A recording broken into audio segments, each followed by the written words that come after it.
పార్వతీపురం మన్యం జిల్లా సీతానగరం మండలం పెదంకలాంలో ప్రాథమిక ఆరోగ్య కేంద్రం నూతనంగా ఏర్పాటు చేయుటకు ఎమ్మెల్యే బోనెల విజయచంద్ర శంకుస్థాపన చేశారు. కూటమి ప్రభుత్వం ఏర్పాటు తర్వాత ఎన్నో అభివృద్ధి పనులు ప్రారంభించామన్నారు.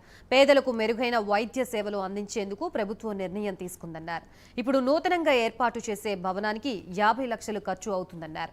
ప్రభుత్వం ఇచ్చిన మాట ప్రకారం పెన్షన్లు సకాలంలో ఇంటింటికి ప్రతి నెల ఫస్ట్ డేట్కే అందిస్తున్నామన్నారు. ఆల్రెడీ ఈ సర్పంచ్ గారు చెప్పారు ఎన్ని బాధలు పడ్డారో.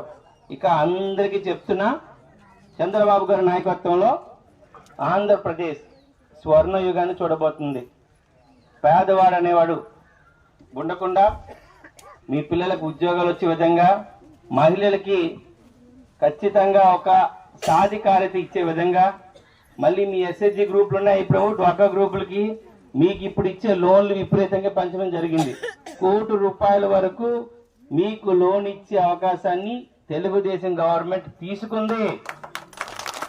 మీ గ్రూప్ కరెక్ట్ గా ఉంటే ఎస్సీలకి చెప్తున్నాను, ఎస్సీ ఎస్టీ వాళ్ళకి, ఎస్హెచ్జి గ్రూపులు, డ్వాక్రా గ్రూపులకి ₹1 కోటి వరకు రుణం ఇచ్చే 0% ₹1 కోటి వరకు రుణం ఇచ్చే అవకాశాన్ని ఈసారి చంద్రబాబు నాయుడు కల్పించడం జరిగింది.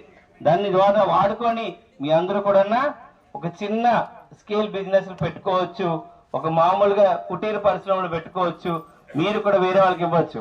అంటే ఎందుకు చెప్తున్నానంటే, ఒక ముఖ్యమంత్రి పథకాలు ఇవ్వడమే కాకుండా మీ బతుకులు మార్చాలని చూస్తున్నారు, మిమ్మల్ని మీ కాళ్ళ మీద నించోబెట్టాలని చూస్తున్నారు, మీ ఆరోగ్యాన్ని చక్కగా కాపాడాలనుకుంటున్నారు, మీ రాబోయే తరాల పిల్లలకి ఒక మంచి విద్యను అందించి వాళ్ళ కాళ్ళ పైన వాళ్ళు నించోబెట్టాలని చూస్తున్నారు.